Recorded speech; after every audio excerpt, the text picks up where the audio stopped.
But your family also needs public services you can rely on. Education, policing, transport. And nowhere is that more true than our National Health Service. I mentioned earlier on that I spent a couple of days at a hospital in Watford earlier on this year. And while I was there, I met an amazing man called Colin in his 80s, who sadly died a few weeks later. But I will always remember my conversations with him. You see, he remembered the foundation of the NHS. He remembered what life was like before the National Health Service. And I remember him saying to me, Ed, the problem then was you were on your own having to pay for medical treatment. Friends, we are so proud of our National Health Service. And I know my duty to Colin and to the British people.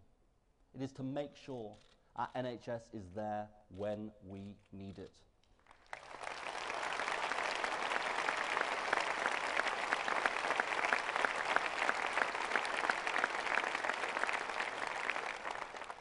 So our sixth national goal is that we create a truly world-class 21st century health and care service, because a hospital is only as good as the services in the community. You see, that's the biggest lesson I learnt in Watford. If people can't get to see their GP, if elderly people can't get the visits they need, then they end up in hospital when it could have been avoided. And that's bad for them, and it's bad for the taxpayer. It costs billions of pounds. And let's face it, friends, those services are creaking. Those services are creaking just now. 1 in 4 people can't get to see their GP within a week. We've had the scandal of home care visits for the elderly restricted to just 15 minutes. In this day and age, the NHS does face huge challenges over the coming years. We will transform our NHS. It's time to care about our NHS.